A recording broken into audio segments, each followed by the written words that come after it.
I'm Nick Zeppos, and I wanted to welcome all of you to this incredible opportunity we have to have General Petraeus on our campus, a conversation with one of our great national leaders and one of our distinguished faculty. And the questions actually come from you, the audience. You submitted the questions beforehand, and I was privileged to have lunch with the General, and he is as knowledgeable and insightful. I just wish I could appoint him to our faculty. He's actually quite qualified. But let me tell you a little bit about his good friend, and I think a main reason he came here, and it's my law colleague, Mike Newton. Mike is a member of the law faculty. He is a West Point graduate, and he has a long, distinguished military career, served in uniform for 20 years. He then really became an expert on the law of war and the principles and the rules that govern hostilities and the conduct and accountability of those engaged in war. Michael also served as an advisor to the Iraqi High Tribunal, and it should be not a surprise at all that he is the co-author of an award-winning book called Enemy of the State: The Trial and the Execution of Saddam Hussein. So we are very lucky to have Mike on our faculty teaching our future leaders. Talking about leaders, let me just say a few words about this remarkable individual. He is a top graduate of the United States Military Academy at West Point. He is also a top graduate of the United States Army Command and General Staff College. As if he had all this spare time, he also decided it might be good to go back and get a PhD as an officer. And of course, he picked an easy program. He decided he would attend Princeton University and get a PhD and do a dissertation on international relations. In addition to all of that, he has had a long and distinguished military career that we are fortunate to say continues. He has worked with presidents and administrations from both political parties. He has served a number of tours of duty in Iraq, and he was the top commander in Iraq for 10 months. At the end of October 2008, he was promoted to be chief of the U.S. Central Command and has responsibility for the important part of the world that is drawing so much of our attention. Let me quite simply say he is one of the most distinguished and visionary and indeed influential leaders of our 21st century. It's my honor to introduce Professor Mike Newton and General David Petraeus.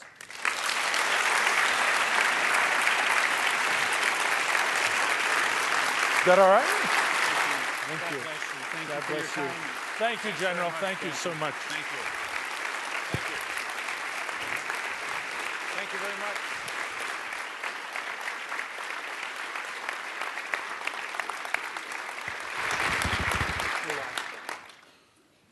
Well, thank you very much for that very much over-the-top introduction, Chancellor.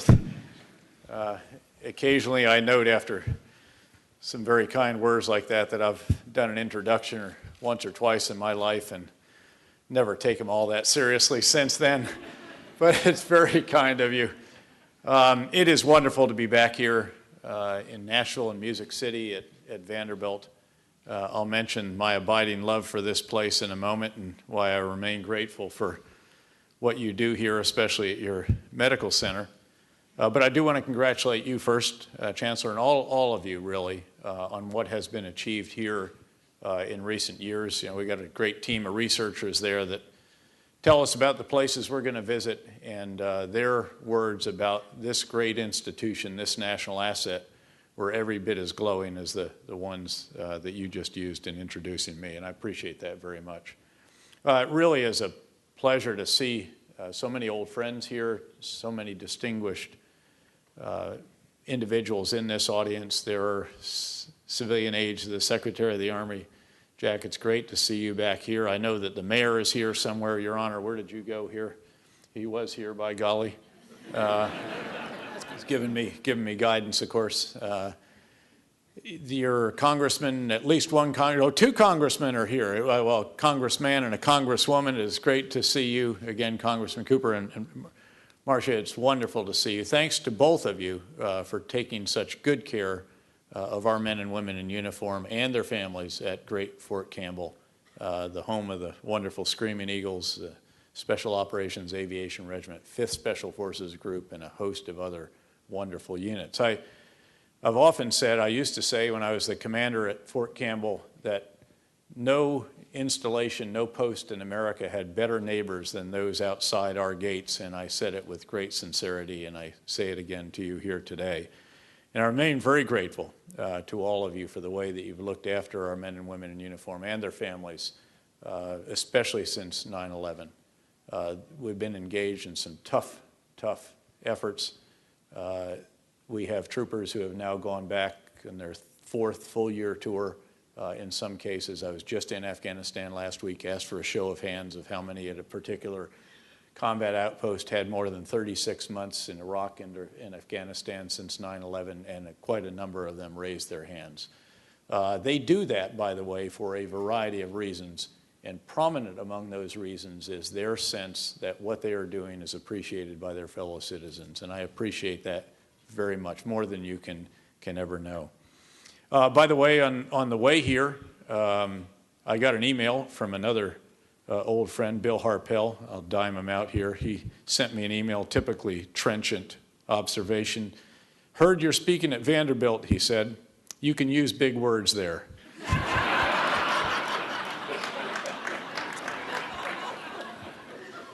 But again, it's also a privilege to be on the stage with Mike. He is indeed what your chancellor said he is. He is one of the foremost international legal scholars when it comes to certain international law issues. He's well known for that. He is the reason I am here. Actually, he dragooned me a year or so ago. We couldn't make it at that time, but we're finally here, and this is a little bit bigger than that class we originally were going to sit down and have a little seminar on something. By the way, I wrote down, by the way, Chancellor, about that job offer that you made. You know, a guy in my line of work never knows when he might. Me too. Little job security is a good thing. You know, I mentioned I should talk about my personal connection with your university, because some 20 years ago or so, I basically had my life saved here. We were out on a range. I was a young battalion commander at that time in the Great 101st Airborne Division. We were out on a big, aggressive maneuver live fire exercise. One of our great troopers knocked out a bunker with a grenade. He went in, came spinning around, and he tripped very hard, fell, literally knocked himself out for a moment. As he did, we think he squeezed off a round, and that round happened to go through my chest. And thankfully I wasn't wearing a flak vest at that time, because the round went through and pretty clean and made a little bit bigger hole in the back, but it kept on going. And you know, I've told over the years that it took enormous skill and instant reflexes to dive in front of my boss to take the round for him, but nobody quite bought that. But I was standing next to General Keane at the time. That is a fact. And there's a little bit of mythology that's built up over the years, you know, something about me piloting my own medevac aircraft down to Vanderbilt. I was, you know, tell them steer left, steer right, but no, actually I was just trying to stay alive. But I mean, they medevaced me to the post hospital there. They put a chest tube in me without anesthesia, or any kind of pain, which is an interesting experience. It's the only time I've ever had a doctor say, "This is going to really hurt," and he was right. And you know, it's also not true. I didn't actually perform the surgery myself either. In fact, it was done by, as some of you may know, by Dr. Bill Frist. At that time, he was still just a thoracic surgeon, highly successful, leading thoracic surgeon in the United States. And thankfully, he was in the area. They called him in. It was a Saturday. He came in and started. You know, civilian doctors want to talk to you. I don't know what this is all about. In the military, you know, you sort of put your hands in the experts and you say, let's get on with it. So anyway, I'm laying flat on my back, and I'm not breathing all that well because I got a hole in my lung. And he's asking, you know, well, do you have any questions about the procedure? I said, Heck no, let's get on with it. He said, well, are you sure you don't have any questions? By the way, this is after I'd had to give him my insurance information or something.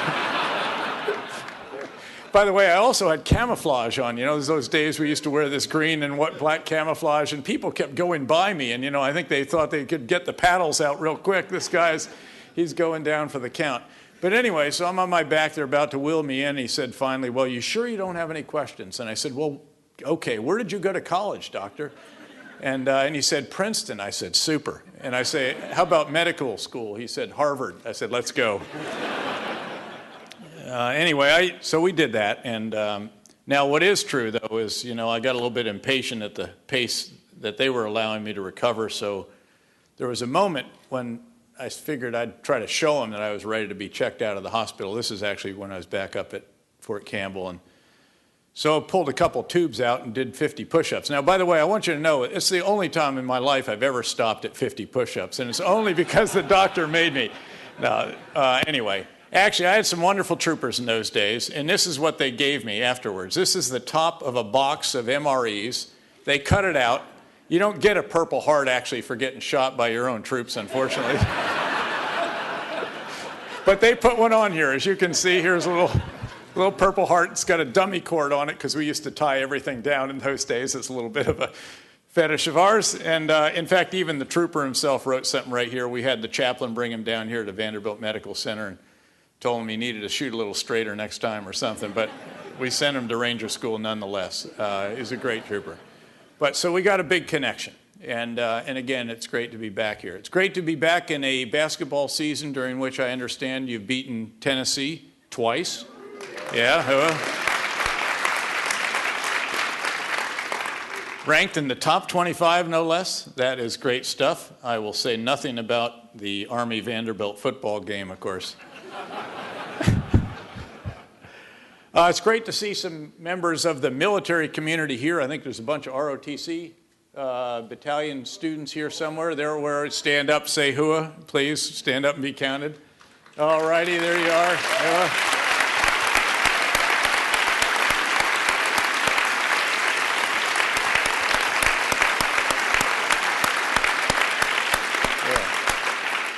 This is the mighty Go Gold Battalion, I'm told. I'm told that, by the way, by my executive officer, Colonel Bill Hickman, who was the cadet battalion commander here back in 1982, 1983, got his bachelor's degree here, and then did an MBA here as well. And I'm delighted that he's not only my exec, but that his father is here and members of his family are here as well. That may be how this thing popped up on the calendar after all. Maybe you weren't so important.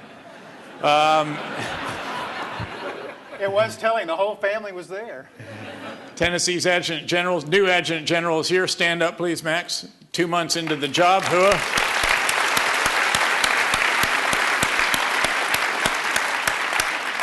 Served with us there in Iraq for a year as a member of the headquarters of the mighty 18th Airborne Corps from that other post to the east here.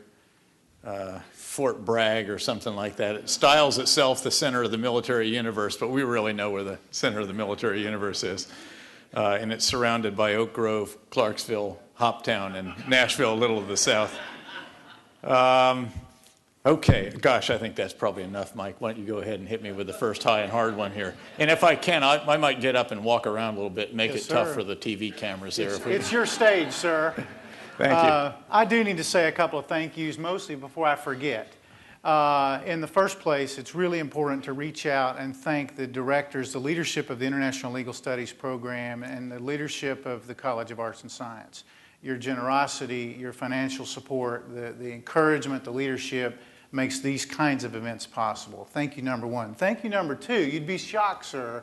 You know you have a professional staff. You see them day in and day out. It's been a real privilege and a joy to work with your staff. I have to tell you, though, the Vanderbilt staff has met them step for step for step. The Vanderbilt staff has been super I better get him back out training then. I mean, a team of teams. We're not proud to be step to step with anybody. It's a team of teams. Princine Lewis, I don't know where Princine is. If you know Princine, and next time you see her, you shake her hand. She's a heroine. Princine Lewis, Beth Fortune.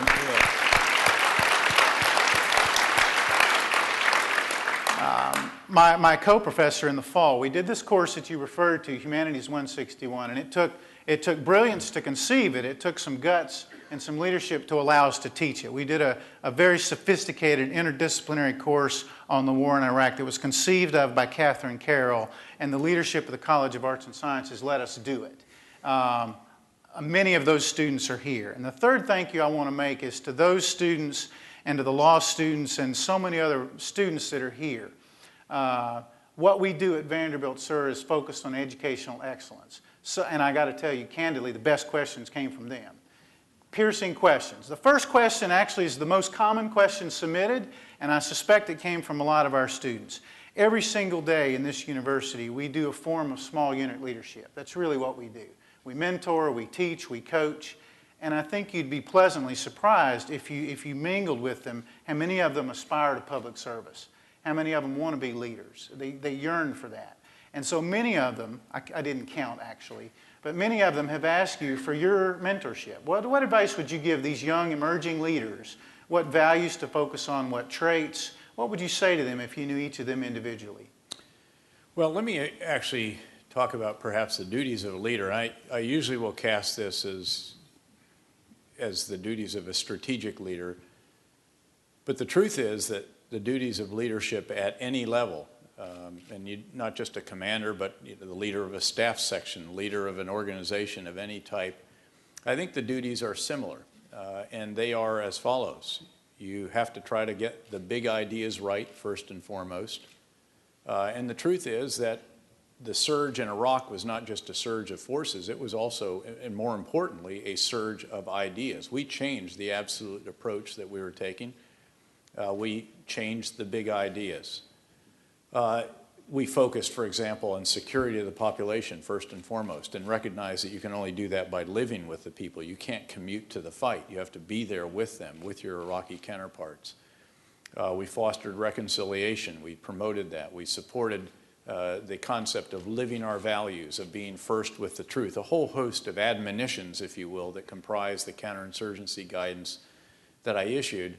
And the big ideas, some of which literally announced in the very first day during my change of command remarks, and then echoed in a letter that I sent out to all our troopers. So again, first job, any organization, get the big ideas right.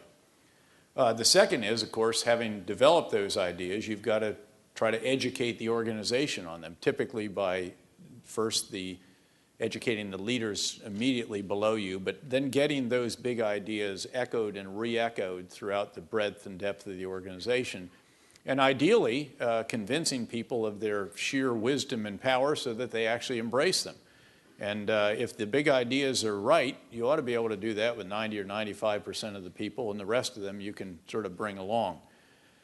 So now you got the big ideas right, you got the organization and the leaders understanding them, believing them, realizing how to turn them into reality. And then, of course, you have to oversee the implementation of the big ideas. And you have to do that by going out and seeing for yourself, sharing risk and hardship when you're in this line of work. You know, the Sergeant Major Hill, great old 101st Airborne Division Sergeant Major, still reminds me periodically, you know, he says, soldiering is still an outdoor sport, sir. But so you got to get out and oversee the implementation. And then you have to capture best practices, worst practices, lessons that the institution needs to learn. And you then refine the big ideas on the basis of what you've seen out there, how you see it applied. You then transmit those to the leaders, oversee their implementation, and so forth. And so it's a continuous process. But I think, again, this is as true of someone who's leading a platoon of 30 soldiers, who may be leading a university organization, certainly leading the university itself. But again, I think at any level, those concepts are what describe what leaders have to do. Now, part of implementation, of course, is to get the very best people into place, to get the resources and all the rest. There's a host of other tasks and so on. And I congratulate you on the $1 billion plus, for example, in terms of resources that you have garnered for this great university. But that's, I think, again, for any leader at any level, those are the responsibilities. And it's about how you apply those at the appropriate level with an understanding of the circumstances in which you're taking action that are the key to success. Well, sir, we have a wonderfully diverse audience of community leaders, many of our young students who will one day wear the uniform of the Republic, people from all varieties of walks of life. Leaders require the lead. So I wanted to take just a second up front and have you orient people to the Central Command. What is the concept of a combatant command, Sure. the scope of Centcom, just so that people have a common perspective Sure. of your area of responsibilities, and then we'll focus on some specific Yeah, that'd questions. be great. Plus, it also gives us a chance to exercise the inalienable right. There's a First Amendment right, and it's free speech is among those. There's a little asterisk on that, actually. And if you ever look down, the fine print's usually too small for most folks, but if you blow it up, it says in there that it is the inalienable right of every four-star Army general to use PowerPoint slides when communicating, when exercising his First Amendment rights with laser pointer. But it also enables us to test our folks back in the booth who are sitting up there right now sweating bullets thinking, which slide is he going to ask for? Staff work. And this is part of the joy of the conversation, is to see how quick they can respond. But if you can throw up the slide that shows the Central Command area of responsibility, and that'd probably be a good idea, and I'll walk around a tiny bit here. And so here we are. Central Command is basically 20 countries. First of all, actually, why don't you back it up one and take it to all of the geographic combatant commands just to show you where we fit in the grand scheme of things. They are on their game today. Okay, there are 6 geographic combatant commands and the so-called, if you will, the warfighting commands.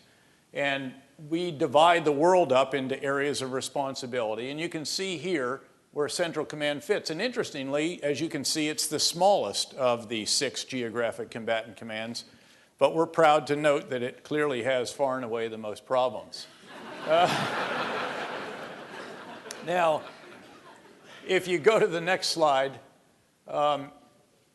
we'll go to the one that shows our area of responsibility again. What this area encompasses is 20 countries, from Egypt in the west to Pakistan in the east, Kazakhstan and the other Central Asian states in the north, down to Yemen, and indeed, I want to make sure you know that we have the waters off Somalia, because that adds pirates to our mix as well. Johnny Depp, as we say. Now, in that area, what we do is we endeavor to work with the host nations. We work with all of our different civilian agency counterparts, obviously from the State Department, every country there with the exception of Iran. Actually, Syria doesn't have an ambassador either right now. It has a chargé. They've just nominated one. But we work very closely with the ambassadors, the U.S. ambassadors. We work with State Department counterparts, assistant secretaries, literally all the way up to the secretary on some occasions. With other interagency elements, and certainly, of course, very much with all of the different intelligence agencies who have elements out here as well. Do you have a slide that shows who's in the command? Do you have the one that shows the different elements that we have? And while you're looking for that, actually, let me just talk about this observation in the bottom.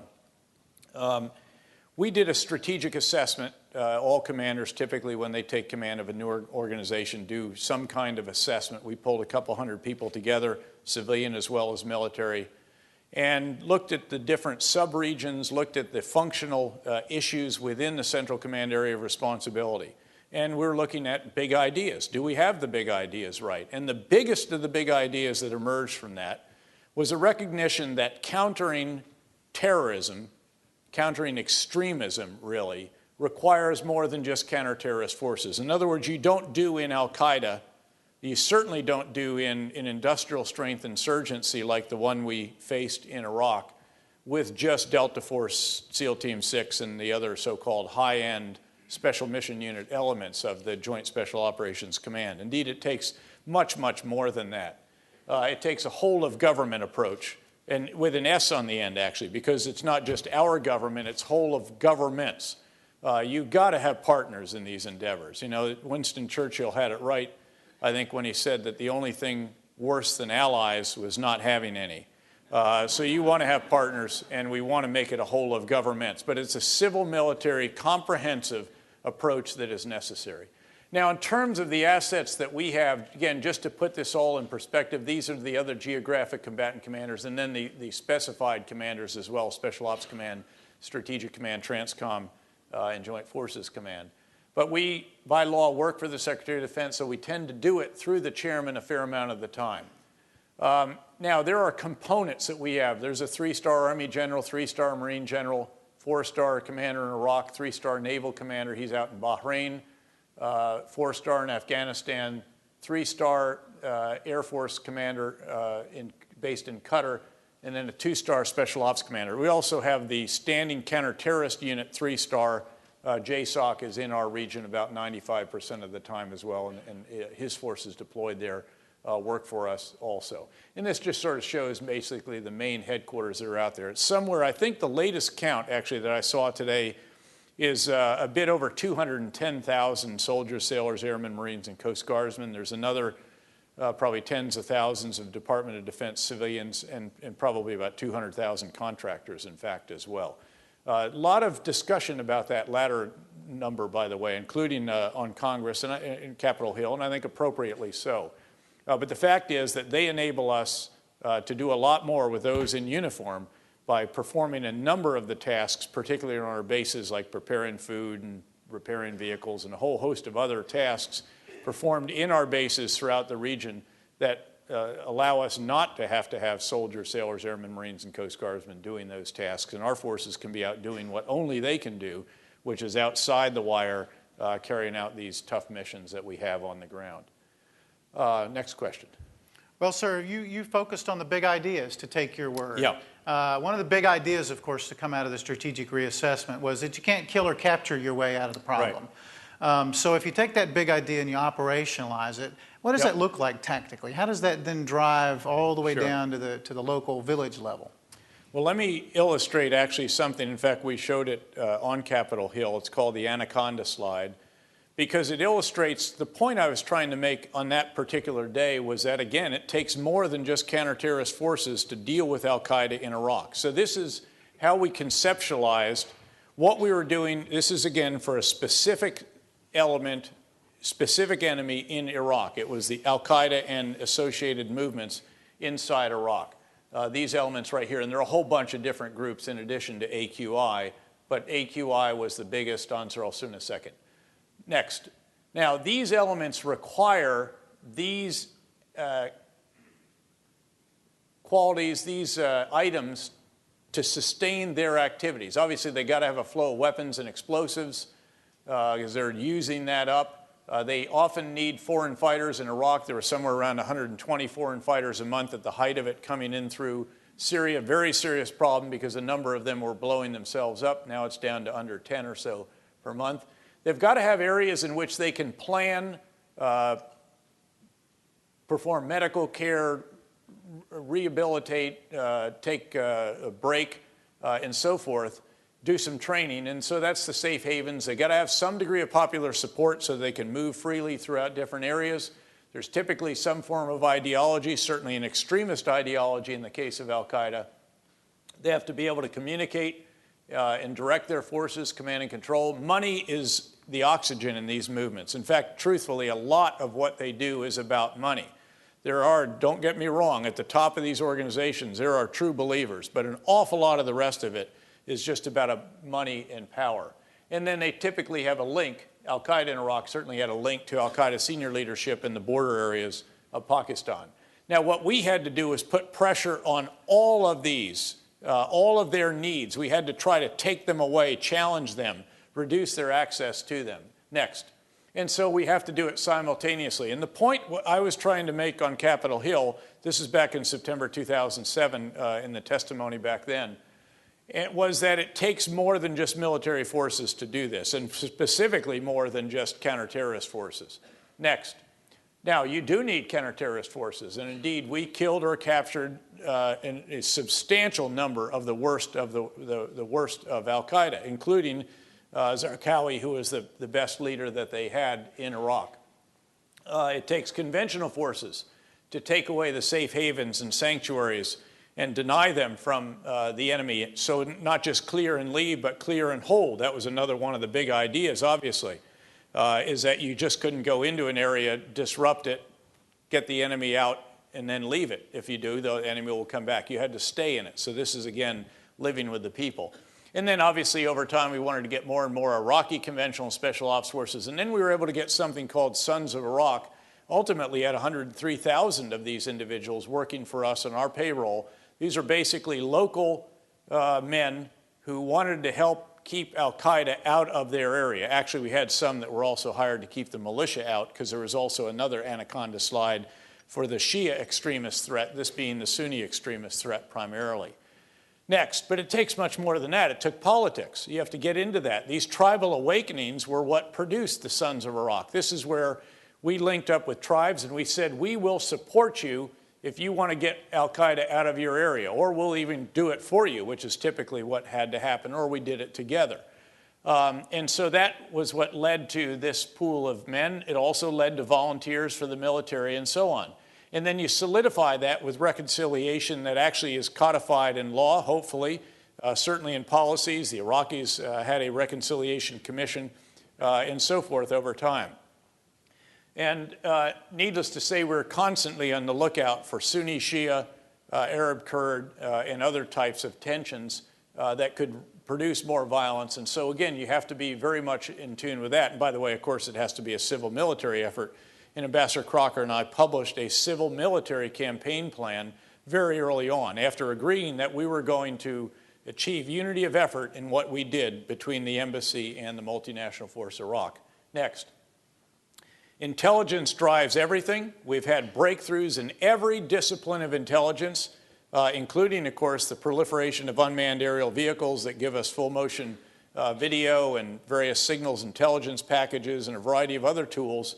But the fact is, it wasn't the breakthrough in any one discipline that was key. It was a fusion of all those. The real breakthrough was infusing the products of all of the different intelligence disciplines. And we actually created fusion cells, fusion centers. We had a big, huge room. We made the conventional forces, the special mission units, the special forces, the CIA, DIA, NSA, NGA, coalition elements, host nation reps, all sit in the same room, all with their feeds, their pipes, their communications, their digits, their screens and everything else. And they had to sit together, and we didn't allow barriers, no walls, and they actually had to talk together. And it was amazing what happened when they did that. Next. Detainee operations were a big deal. We had 27,000 detainees at the height of this. I stopped the release of detainees when I first got there because it was a catch and release program. We were basically not creating the conditions in which our soldiers could live their values. If they thought the guy's going to be back out on the street within a few days, they might not take his surrender the next time. Not a good position to be in.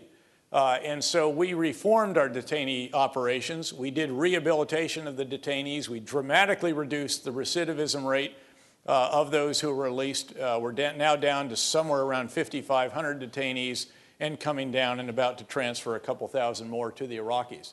It's really been quite a considerable success, I think, especially considering where we were in the challenges. I mean, we basically were running terrorist university. We didn't know who the hardest of the hardcore were. They would run these enclosures of 800 people, and they were turning what were probably moderate bad guys into very bad guys right there underneath our eyes. And so we had to get some counterintelligence in there. We had to understand inside the wire what was happening, just as we were seeking to understand what was going on outside the wire. You have to identify who the irreconcilables are, and they have to be removed from the rest of the population. Next. Now, at the end of the day, you have to also help the host nation try to come to grips with the reasons why people might be drawn to extremism in the first place. And that's this whole issue of inadequate opportunity, basically. Lack of decent education, lack of basic services, inadequate employment opportunities, and all the rest of that. And we got engaged, again, with our civilian counterparts and with our host nation counterparts and worked those. Next. And then you had to work outside the country. We worked through secondary countries to get to Syria. We worked with source countries through the State Department Counterterrorist Office to try to make it harder for military-age males to fly in a one-way ticket from these different countries to Damascus from which they would go into Iraq. And that also helped out a great deal, tightened up the borders. And then you have to get active in the information campaign.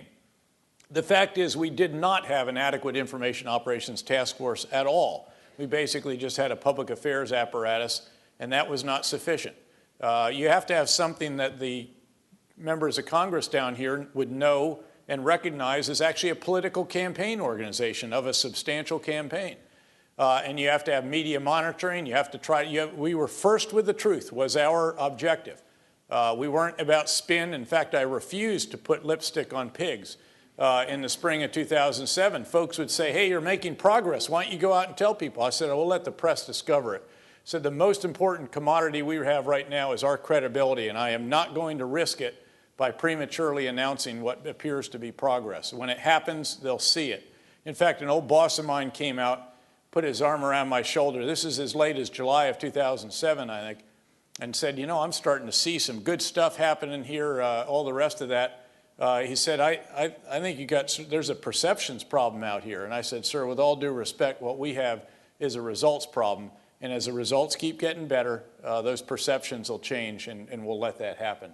But you have to get active in that. One of the big issues that I think, in fact, Congress is trying to come to grips with this, so is the executive branch and military services, is what should we be doing in cyberspace? Cyberspace is a battlefield. People are out there competing. They are fighting in cyberspace. It's a battle of ideas. People are proselytizing. It's how the Yemeni American cleric Anwar al-Awlaki in Yemen was able to reach out and touch some of the individuals. Some were attracted to him. The alleged the Fort Hood doctor, for example, the Detroit bomber, and so on. So we've got to figure out how we're going to operate there. How much more active can we be while still, again, obviously maintaining First Amendment rights and other very important basic freedoms. But this is what it takes. It takes a whole of government's approach. And that, again, is the biggest of the big ideas about the overall effort, because you can draw this out now and make it a regional approach, and that's what we have sought to do when it comes to combating extremism in the overall area of responsibility, something that we generally assess as having made some progress over the course of the last year in diminishing al-Qaeda overall, albeit with growth down in Yemen, although Yemeni authorities certainly have addressed some of that since the strikes in December and some other operations.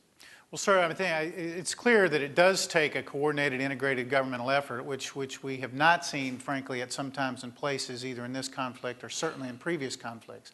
And the question that we got from a lot of people is, what structural changes are we making now to integrate better State Department bureaucracy, the ability to do microgrants very quickly, for example? That's just one example. Or have we left it to be personality dependent? Are we making some structural changes to entrench these gains and then move forward in future conflicts? We have made structural changes. In fact, Congress has helped us. The Commander's Emergency Reconstruction Program is a hugely important initiative, and the money that they've provided for military commanders on the ground to do that. The Provincial Reconstruction Team concept, another very important one. And then just the sheer concept of a civil military campaign plan. You know, Ambassador Richard Holbrooke and I, my diplomatic wingman for Afghanistan and Pakistan, will go out to the region in April, and we will host a civil military review of concept drill, rock drill as the military knows it. And it'll be all the civilian leadership, U.S. civilian leadership and some of the coalition partners and some Afghan representatives, all the military leadership together, and we will walk our way through the campaign plan. And that will be hugely important. At the end of the day, though, personalities do still matter, without question. You can have the finest structures in the world, but it also still takes personalities to make it work. I was very fortunate, obviously, to have, I think, greatest diplomat in recent years in Ambassador Ryan Crocker as my diplomatic counterpart there in Baghdad. As I mentioned, we sat down on day one, actually before day one. When I called him, he was still the ambassador in Pakistan when I took over, and we agreed that we were going to work together and that cooperation was not optional. It was mandatory. And we waited, by the way, also for someone to think that we weren't exactly straight in saying that we didn't mean it, and obviously we then established that we did mean it. So that's hugely important. Why don't I go to, there's a slide on Afghanistan that's probably worth talking about because it explains what we've tried to do over the course of the last year, and that's related to this. So if you can give me the puzzle slide maybe and just put the first one of those up there. What we have done over the course of the last year in Iraq is to try to get, or in Afghanistan, is to try to get the inputs right.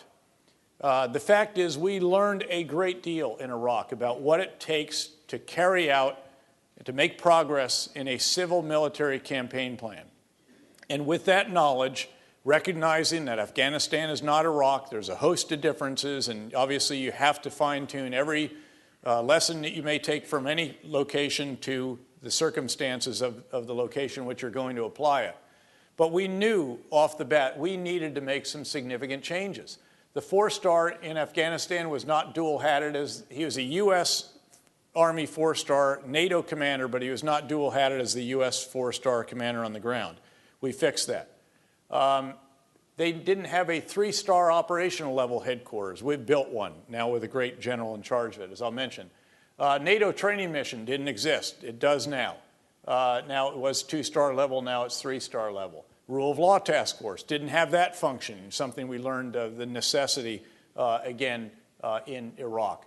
If you're going to support what's called reintegration in Afghanistan, reintegration of reconcilables, you've got to have an outfit that oversees it and has an intelligence element that helps you determine who is reconcilable and who isn't. I mean, it's hugely, this is the essence of this stuff. And we didn't have a reintegration cell. We do now, two-star UK officer in charge of it. Combine all the special operations. These are a lot of different disparate special ops units, some under NATO, some not. Got to get them achieving unity of effort, built that. Fusion cells, as I mentioned, and Information Operations Task Force. Didn't have one of those. Now, interestingly, the same guy that did the IO Task Force in Iraq is now doing the IO Task Force in Afghanistan. You know, the reward for one good deed is the opportunity to do another. Next slide. And that's this next piece. So we got the best people we could find and put them in charge. And you're familiar with these. Ambassador Eikenberry, General McChrystal, huge experience in the region, former Joint Special Operations Command commander. He was working for us in Iraq with his forces, trying to hammer al-Qaeda, learning about reconciliation, all the rest of that during the surge. New special representative of the Secretary General, Stefan de Mistura, same one we worked with in Baghdad, fantastic UN officer. Great UK ambassador who will be the NATO senior civilian rep. I mentioned the three-star operational commander, three-star NATO training mission commander, three-star detainee operations commander, two-star IO task force commander. Next. And then we worked on getting the big ideas right. Now we got the structures, the people. Now you can actually get into this area I was talking about earlier, which is the big ideas. The unity of effort, a civil military campaign plan, counterinsurgency guidance, the tactical directive on the use of close air support so that we minimize civilian casualties. I mean, we could not have any more tactical victories that were strategic setbacks because in the course of killing a few dozen Taliban, you also killed a dozen or so civilians. You cannot do that. And General McChrystal has very rightly implemented this. There still are incidents. There will be in war. But we've got to drive them to the absolute minimum or you undermine your entire effort. I mean, we even have a tactical driving directive. The way we drove in Afghanistan was so egregious that we probably would be better off just staying on the base because every time they went off and drove around town, they made more enemies than they made friends with whatever mission they were on. So again, pretty important stuff. Then start thinking about how to do reintegration, limit night raids. I mentioned the civil mil campaign plan, which we probably ought to pull up to the very top. And then local defense initiatives and some other items there.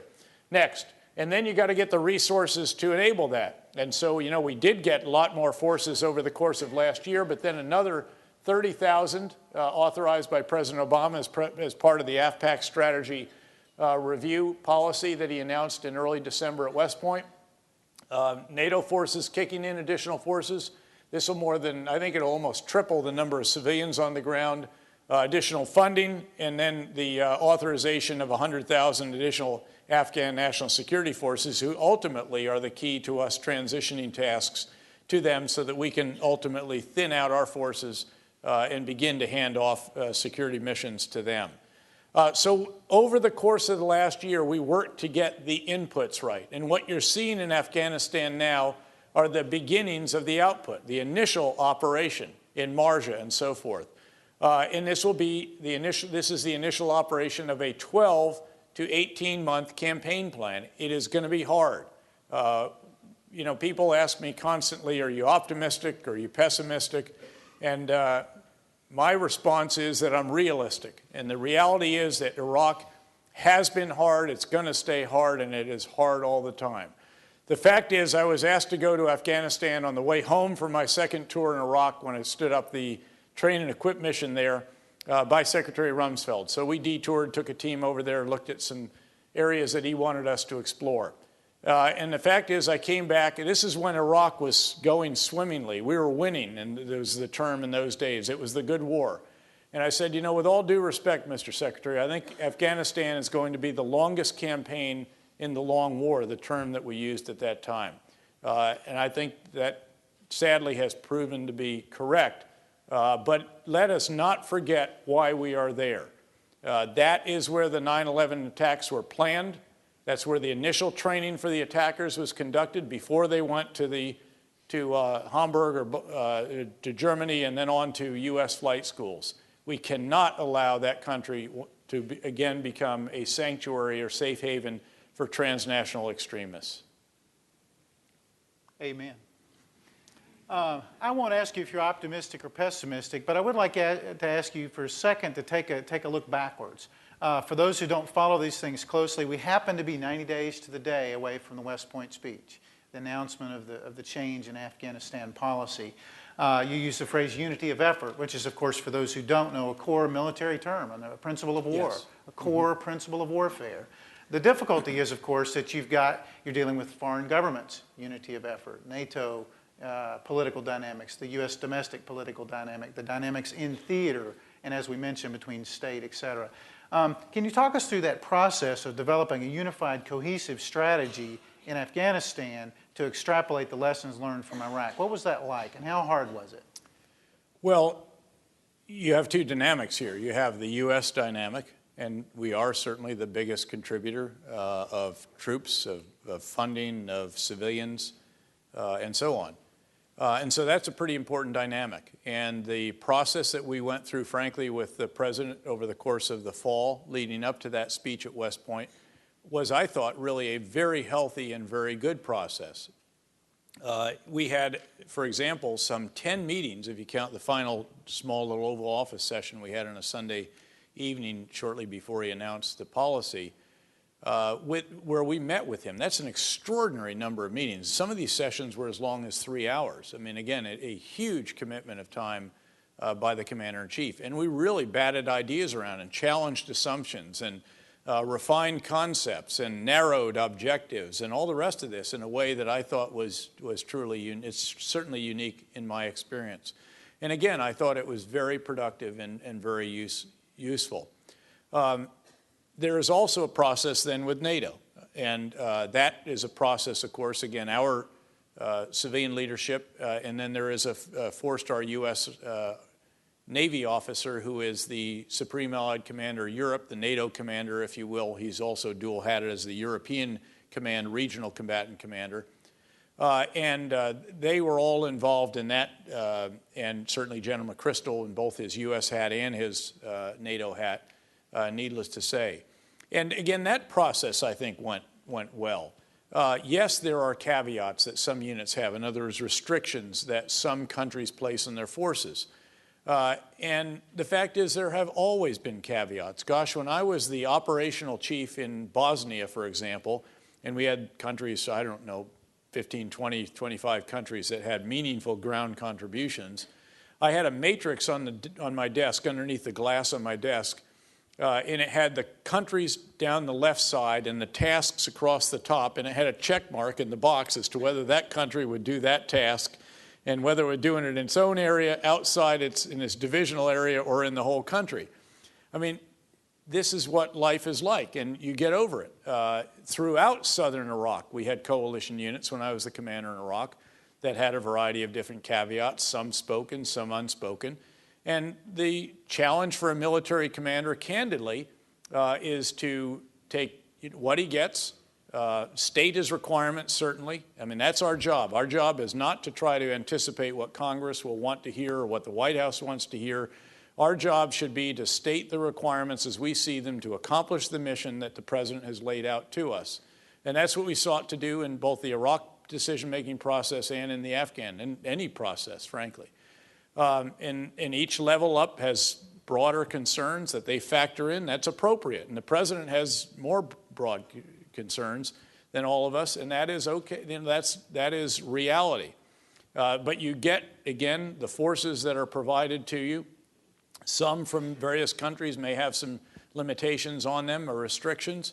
And then it's the trick of figuring out how do you put it all together and make it work as best you can.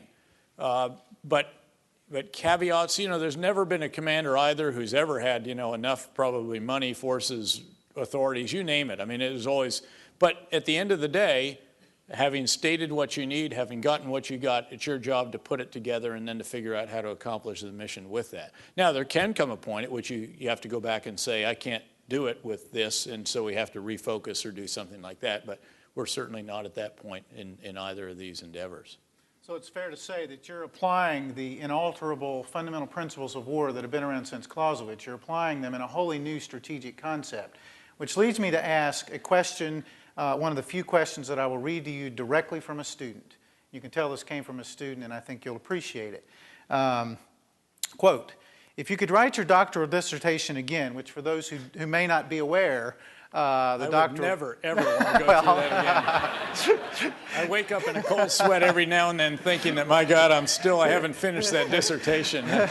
Well, let me I'm sure there's some here who appreciate that. Let me rephrase that slightly. If you wanted to rewrite your doctoral dissertation on an assigned topic. I would check myself into an institution if that were the case. And here's your assigned topic from your learned faculty, again, referring to the strategic context within which we operate. We've talked a long time about the strategic corporal. Yep. Here's your assigned topic. The American military learned what lessons from Abu Ghraib, and what are the strategic implications? Please outline your main headings. Well, I mean, what they outline for me is that you have to live your values, and that there's two arguments for living your values, by the way. One is that it's the right thing to do. There'll be some folks that won't buy that, actually, or they'll have a different interpretation of what the right thing to do is. They'll say, well, the enemy doesn't have to do that. You know, maybe we ought to be a little expedient, too. And then I would provide the, if you will, the realistic approach, the practical approach, and that is that every time we have taken expedient measures, every time we've had something like Abu Ghraib, which, by the way, that is a non-biodegradable. That is never going away. Those photos are always there. That memory is always present, and it will be replayed and replayed on televisions and the internet throughout the Central Command region and throughout the world. And every time something like that happens, you suffer from it. You really get bitten in the backside by those kinds of activities. So you must live your values. Again, I believe we should live the values, but again, if someone doesn't buy that, believe the practical reality, and that is if you don't live your values, you're going to pay for it in the long run. And, you know, again, that's the contribution that Mike has made, by the way.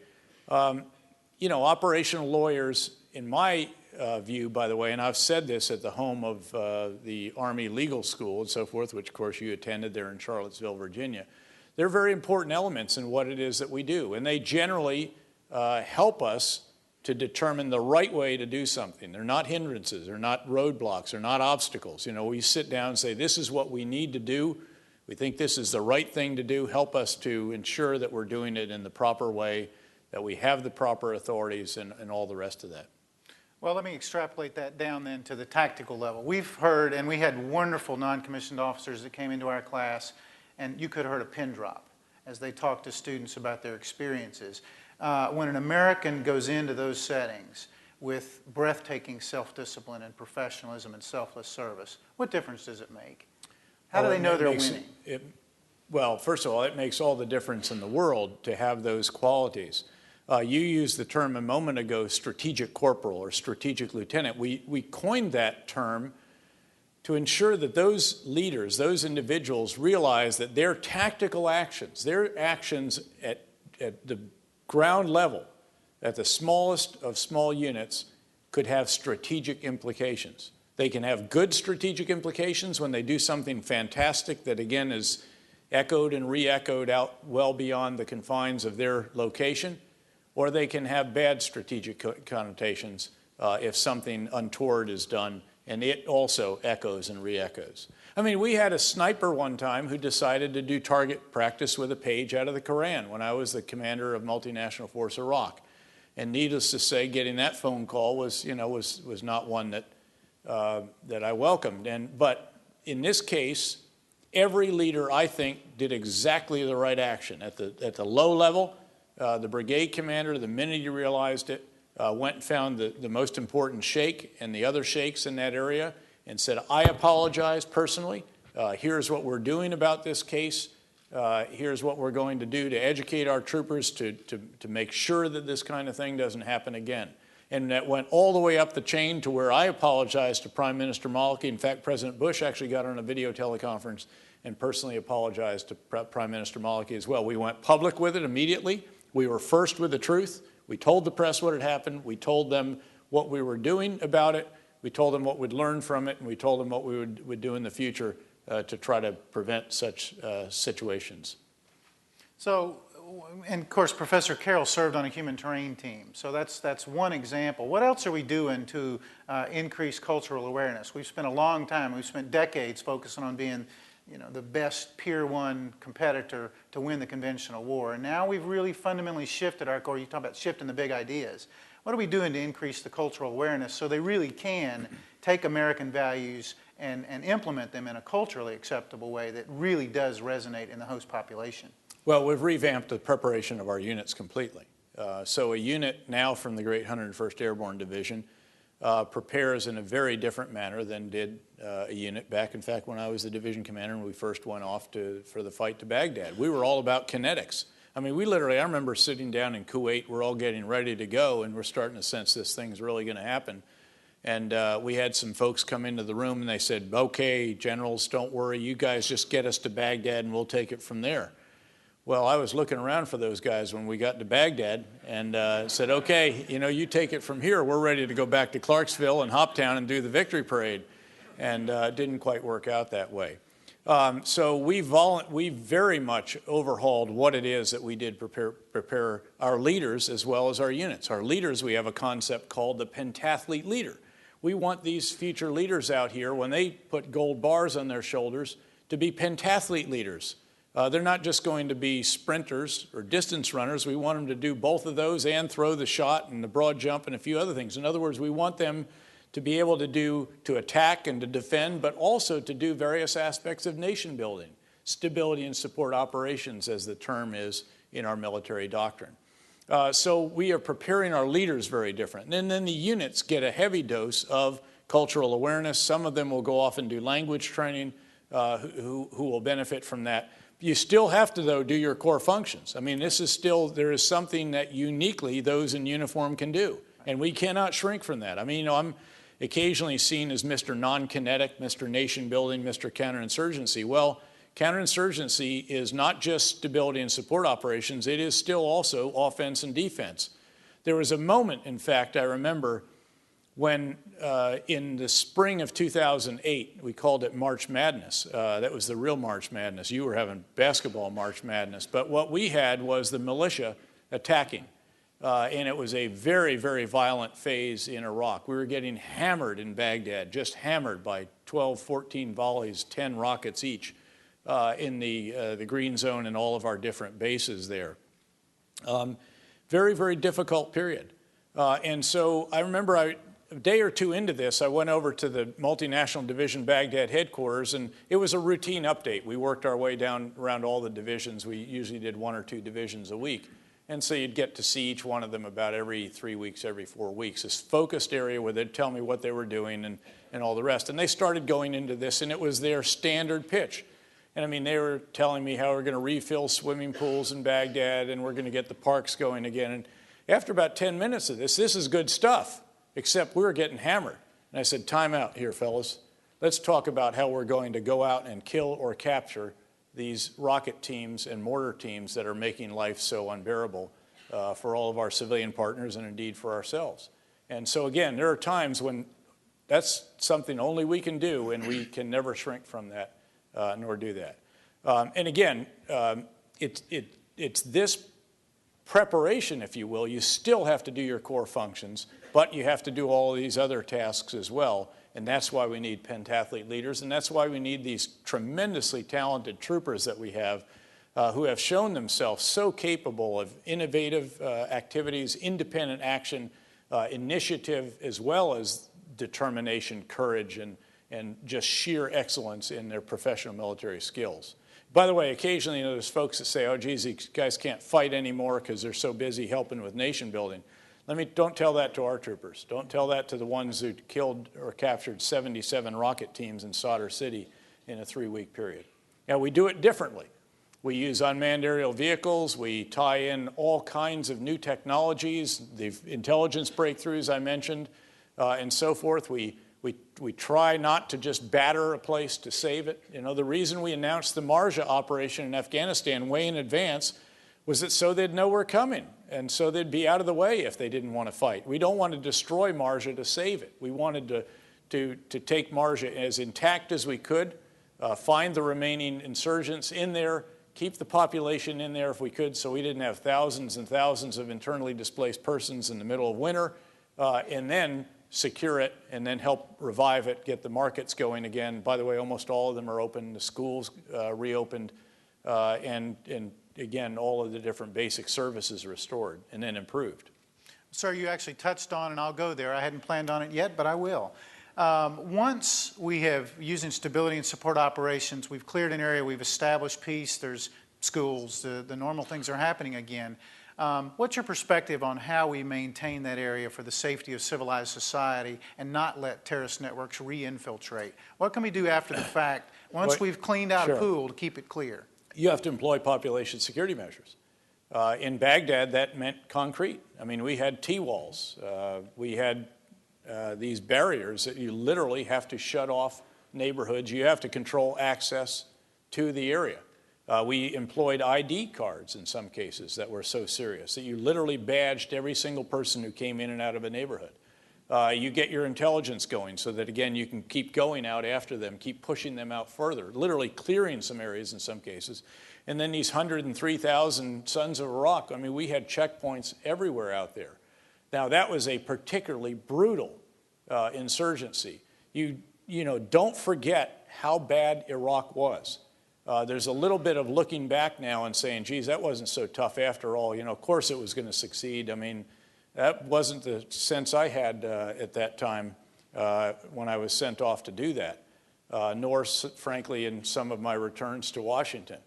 But anyway, I mean, let me show you, actually. Give me the security incidents for Iraq, because it's worth remembering that in December 2006, there were 53 dead bodies every 24 hours in Baghdad alone from sectarian violence. By the way, that was just sectarian violence. There were some other forms of violence as well. This shows security incidents by week, and you can see how high this reached. I mean, this is some 1,800 security incidents in a certain week. Now, in terms of daily attacks, that actually real attacks, not just found and cleared IEDs, which are part of this as well, we had some 220 or more attacks per day, 220. Now, in the most recent months here, really for about the last 6 months or so, it's been under 20 attacks per week, each week. And in many weeks, it's been below 15 attacks per day in those weeks on average. So it's a tremendous reduction that our troopers, and of course, all of the units of the 101st were deployed there during this time, just about. And they did spectacular work during that, a couple of them in 2 rotations.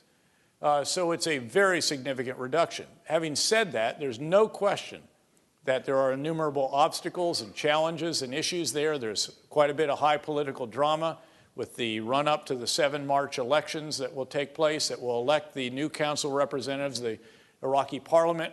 That will in turn elect over what is likely to be a 4 or 5 month period of political wrangling, the next prime minister, the president, and the Council of Representatives speaker. We sometimes jokingly say that what we're seeing there now is Iraqracy. You know, it's not Western democracy, but it is functioning. And frankly, there is a government that is broadly representative of the people. It is broadly responsive to them. Certain interest groups get a little bit more attention. I know that's a foreign concept in our country, but with respect. But again, there's, you know, it is functioning. Now, touch wood, because we hope it still functions in the same way after 7 March. Actually, we hope it functions better. But the fact is that, you know, back in this period here where the pipelines were full of holes, the electrical towers were knocked down, the bridges were blown up, the roads were cratered, and everything else, basically all of that, just about all of that has been repaired. In fact, last year alone, Iraq put 1,300 more megawatts on the grid just in that period. And that was a culmination of, again, years of effort, now all coming to fruition because of the improvements in security, because you now had a foundation. Don't get me wrong, there's still people being killed, and there's still high-profile attacks. Why don't you give me the next slide, and I'll just walk all the way through this sequence. This shows car bombs. By the way, this month right here was Welcome Back to Baghdad, Dave Petraeus. 230 car bombs in a single month. I mean, in Baghdad alone, there were between 2 and 3 car bomb or suicide car bomb, suicide vest attacks per day. And a number of them, as you'll recall, right in the center of the biggest markets, which we had to wall off, as you'll recall as well. And again, in control access. So you couldn't allow vehicles in any of the marketplaces. These are markets that have tens of thousands of people in them, huge mile-long open-air markets. But again, over time, as we got our hooks into al-Qaeda, as we employed that anaconda strategy, we were able to drive down the level of violence. But they're still there. Don't get me wrong again. This is, you know, still somewhere around 15 or so of these per month. That's too many, but it is so vastly reduced. It is something that the society can at least cope with, deal with, and still continue to move forward with billions of dollars of oil contracts let now, actually tens of billions of dollars.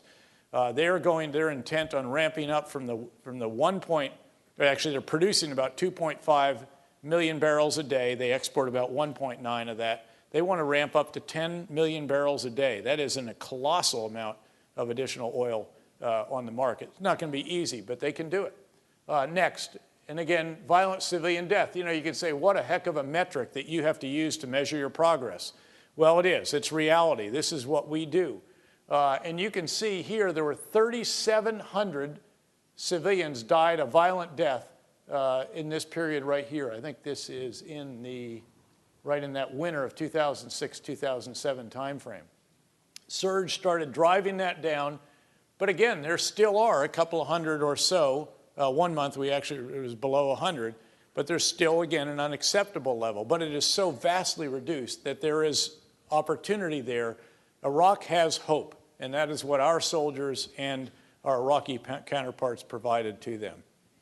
Well, sir, you touched on an issue that I know people would very much value your perspective on. We have coalition victories, coalition tactical successes in the short term that in the longer term are really dependent on the evolution, the maturation of a sophisticated political environment, political dynamic in the host country. How do we balance that? How can we help them without doing it for them? How do we strike that balance of the right kind of assistance at the right time in the right way that they own success or failure, bearing in mind that it's ultimately our strategic success or failure?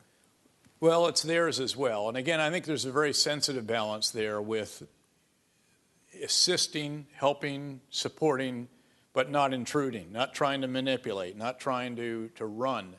And that takes really skilled and particular folks from the State Department, from AID, and indeed, frankly, our military leaders get engaged in this as well. There's no question, you know, we met all the time with Prime Minister Maliki, and I always did it with my diplomatic wingman, but, you know, we were heavily involved in this. Over time, obviously, you want them to be able to take it forward. The security agreement, for example, that we achieved with Iraq back in late 2008, hugely important, and we have implemented it. We've actually done what we said we would do. We left the cities as we said we would back last summer. We will change the mission at the end of August. We're pretty certain, by golly, we'll get down to that 50,000 or so that is part of the policy. We think that's doable, and so on. So, but again, there's a very delicate and very sensitive balance that has to be achieved. And of course, they're very jealous of their sovereignty. In fact, perhaps hypersensitive to that, given that we have occupied their country. And no matter how beneficent we think we are, people don't like foreign troops on their soil. And they almost resent having them there in the sense that they also resent the fact that they can't do it for themselves, even though they grudgingly recognize that we're needed. And thankfully, we're moving now in a process where, there's some 680,000 Iraqi security forces now. We can transition. We have been transitioning tasks to them. And so that's the process that needs to continue. Well, I'll go there. What lessons have we learned that are now directly applicable, of course, to Afghanistan about the pitfalls, the lessons learned in training host nation forces? Well, we got a lot of questions about, for example, in the Sons of Iraq and the Awakening Forces, the infiltration of those, either with political, Jaish al-Mahdi political groups or with al-Qaeda, core al-Qaeda elements. And that's just maybe one lesson. But what other lessons have we learned about how to do that right? Well, first of all, you have to have a structure to do it. We built that structure in Iraq. Started late, but we did eventually get that done. We used to say that it was like building the world's largest airplane while in flight and while getting shot at. That's why I went back. I was the commander of the 101st, got home, was actually sent back very quickly to do an assessment, came home, and then was told, now your reward for doing the assessment is you go back, get to do what you talked about assessing. And so went back for 15 months more as a 3-star to stand up the Multinational Security Transition Command Iraq and also then the NATO training mission in Iraq. So you got to have the structure to it. You have to have adequate trainers and advisors and mentors and all the rest of that at all of the different levels. Then you got to get the big ideas right about what should that force look like, how should it be based, how should the structures work, and so on. And then you've got to get the training, the actual doing of it right, and the training piece of it. And it then starts to come down to host nation leadership. The challenge in Afghanistan, by and large, will be, again, it's not that the training of individual Afghan troops. These folks have been fighting since they were born. They can fight, and they will fight. The challenge is, where do you find the company commanders, the battalion commanders, the brigade commanders? They don't, you just can't put them through 8 or 12 weeks worth of training. Our system, it takes 20 years to produce a battalion commander, 25 years to produce a brigade commander, their staffs, all the rest of this in a country that has 70 or 80% illiteracy, that has police that can't read the laws that they're enforcing. So you've got some big challenges here. And again, you got to just keep biting them off and chewing on them and working them. But it does take some real determination. Again, as I mentioned, we're fortunate to have Lieutenant General Bill Caldwell is now commanding that effort.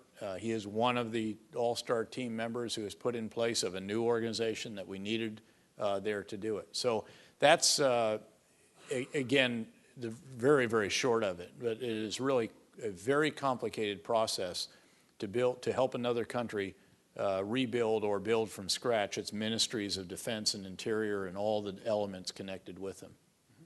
In that context, how important have you found both the support of Congress and the support of the American people? Does that resonate in the host country population that you're trying to mingle with? And are they receptive to that? Does that sort of a rheostat that helps you or hurts you as you're doing your mission? Well, first of all, it resonates with our troopers. And one of the great things about, frankly, all these endeavors post 9/11, whether the folks support the endeavors or not is immaterial. They support our troopers. We were driving away. Our son, as you mentioned, was up in the ROTC program at MIT there, and we were up there visiting him one time, and we were driving away, and of course it's Cambridge and Cambridge, Massachusetts, and so forth. And so we're driving away, and there's a sign over the bridge. It says, "Hate the war, love the troops." And I told my wife, 50% ain't bad. Because it's the right 50%. And so first of all, I mean, what really matters is, again, that support for military men and women and for their families. But yeah, certainly. I mean, the sense that the country's with you, that there is the determination, the national will, plays a big part in this. And I mean, we've sought to work very hard to make sure that countries in the region, Afghanistan, Pakistan in particular, don't misinterpret, for example, what President Obama said in his speech. Come July 2011, when we were going to begin a responsible drawdown of our forces, very carefully chosen words, and we will begin a conditions-based transition of tasks. Again, very carefully chosen. And we've explained that to them very, very thoroughly. What he was really getting at there was in a message that was in addition to the message of the additional commitment, the additional forces, resources, civilians, funding, and so on, was this message of urgency. And that is not a bad message, because there are some partners out there are some countries that need to know that the American people are impatient, that Congress is impatient, and they should be, and that this can't go on forever. So people have to step up to the plate and so on. And I think that was a useful message, as long as it's clearly interpreted as such. Well, speaking of stepping up to the plate, in my trips to Iraq, one of the things that really struck me working with judges and lawyers was the individual personal courage. They bought in, and you would ask them, why are you doing what you do? They say, we are at war. We are at war for the soul of our society, and we're willing to sacrifice, as so many of them did. The dedication of our book says to a couple of named individuals, one Iraqi, one American, and all those who have suffered at the altar of human freedom and dignity. We found those in Iraq commonly. Are you finding the same kind of patriotism, the same kind of public spirit, civic mindedness in the villages of Afghanistan that's going to give them the base to build long-term stable structures? Certainly there's some of it, but certainly, actually, as in Iraq, it's not uniform, it's not universal. One of the challenges, well-known challenges in Iraq, has been predatory governance. I mean, what there needs to be is governance that achieves legitimacy in the eyes of the people, not government that preys on the people or is corrupt or takes privileges at their expense. And certainly that's an element of this. One challenge with the election that was held this past year is that it didn't give the new government a sense of greater legitimacy by its act. To be truthful, I'm not sure that it's turned out to be as big a deal in Afghanistan for the people as it was actually perhaps in our eyes, but it was a factor. And again, it was, all other things being equal, we would have obviously liked to have had an election that was seen as free and fair, as opposed to one that was as tainted as that one was. Mm-hmm. Well, which gets back, sir, in your strategic direction, if you could articulate your perfect vision of American support to elections in these countries, what would it look like? Well, I hope it looks like what will take place in Iraq. Again, touch wood. What we have done there is been part of the international community led by the United Nations assistance mission in Iraq. Other elements that help with election monitoring and guidance and expertise. We have supported the Iraqi development of the security plan, which they will carry out. We'll do some enabling. Our UAVs will be up, our intelligence gathering platforms. We'll provide a variety of different forms of assistance, but they'll be the ones securing the polling places. And there'll be thousands of polling places in Iraq. I forget how many tens of thousands of candidates there are, by the way. So this is certainly the way we'd like as we approach it. Now, again, touch wood, there's threat streams out there. There are challenges. Al-Qaeda desperately wants to disrupt this process. There are some other elements in society there that want to intimidate people. But at the end of the day, I think this is, again, roughly what we'd like to see in other countries. By the way, one of the test questions that somebody gave me in one of these the other day is one that we've asked ourselves. What's the most democratic country in the Central Command area of responsibility? Remember those 20 countries, from Egypt in the west, Pakistan in the east, Kazakhstan in the north, Yemen in the south. Might actually be Iraq, believe it or not. Now, some will argue Lebanon. I mean, it's an interesting political dynamic there. It's a pretty tough one. If you get it wrong there, you may not see the sunrise again. But, there's some, but by and large, this is in that region an example of some form of representative and responsive governance. Again, touch wood that it continues, and a strong man doesn't try to take over and pull all the reins of power to himself. But I'm not sure they'll let him. Again, to elect the next prime minister will require a cross-sectarian and cross-ethnic and cross-political party coalition. You cannot be elected as a prime minister if you don't pull in. Obviously, it's going to be a Shia. We would expect it's a Shia predominant country. Well over 50% are Shia, 20% or so Sunni, 18% or so Kurd or so, somewhere in there, and then some other minority elements, Christians, Yazidis, Shabak, Turkmen, and so on. Well, at the end of the day, it's going to take one of the major Shia parties, probably pulling in some of the other minor Shia parties. It's going to take a major Sunni contribution, and it's going to take the Kurdish political parties, which tend national elections to unify, and that's what it will require. So it's going to be a team effort. I'm cognizant that our time grows short, sir, so I want to ask one of the questions that was, again, very frequently received in various forms. Different people ask it in the same way. And it's related to elections, partly because just on a personal level, I've never defined victory just as we held an election. Therefore, we win.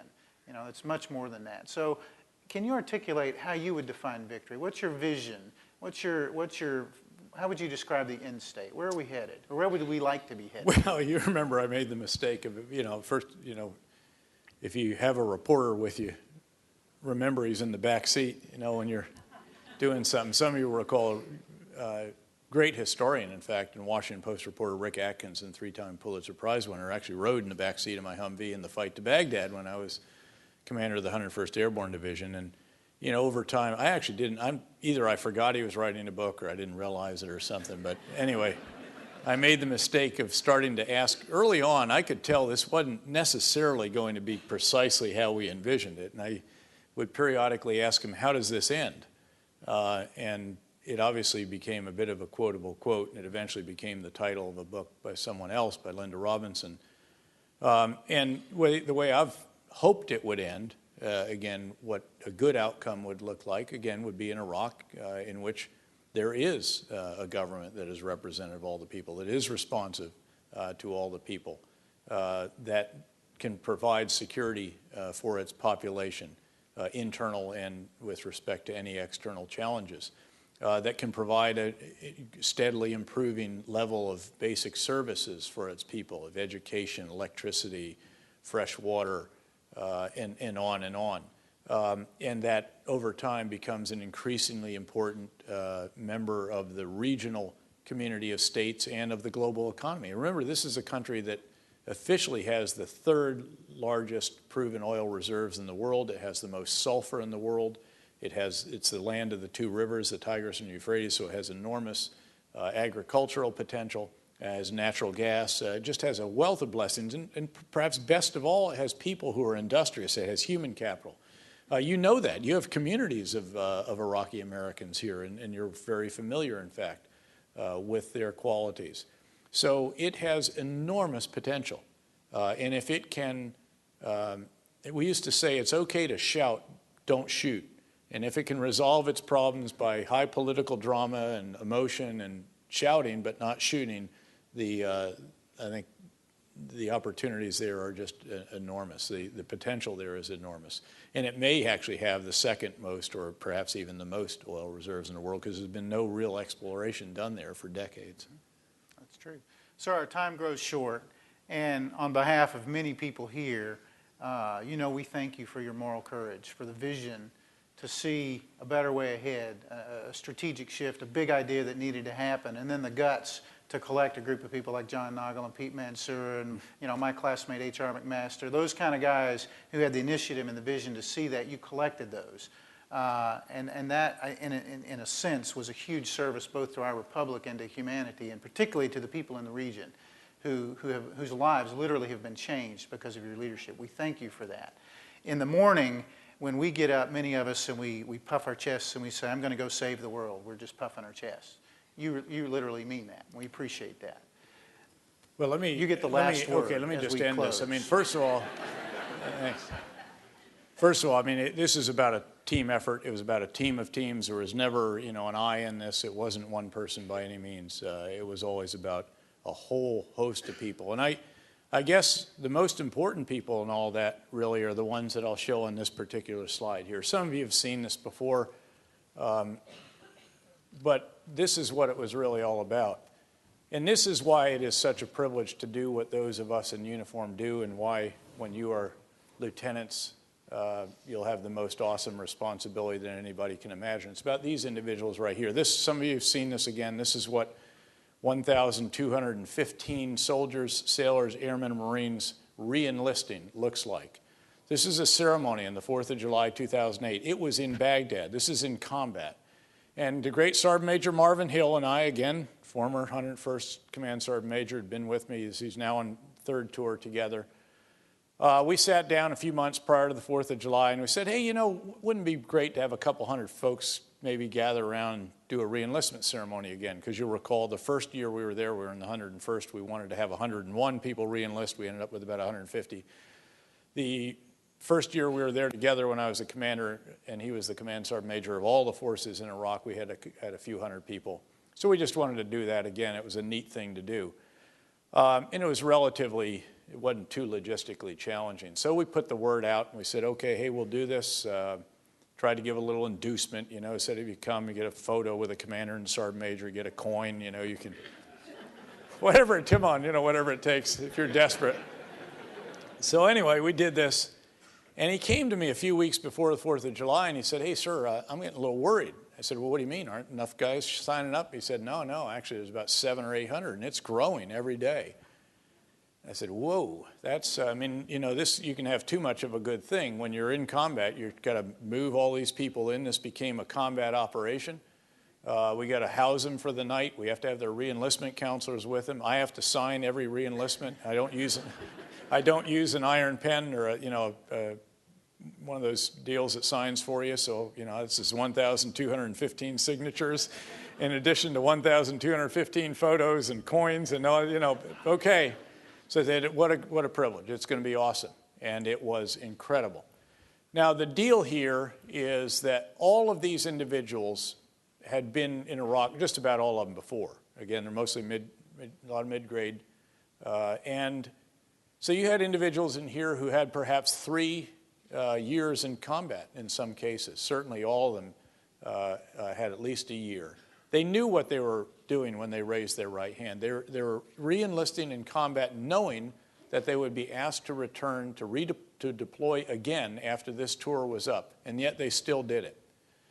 And I think they did it because, as I mentioned, they felt as if they were serving something larger than self, performing a mission that matters to our country and to our fellow citizens, and because they love doing it with those who are on their right and left, their fellow men and women in uniform. There's nothing more special than these folks right here.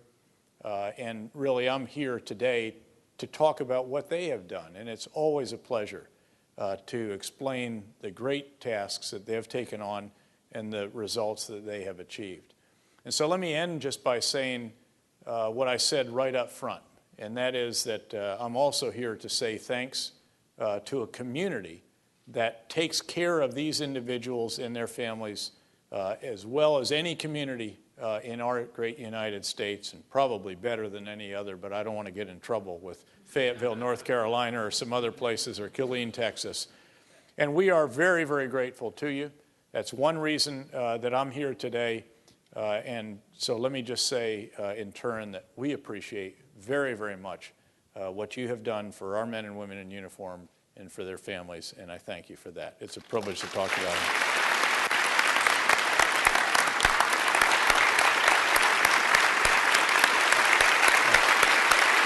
God bless you. Thank you. I better go say hi to Marcia. Yeah.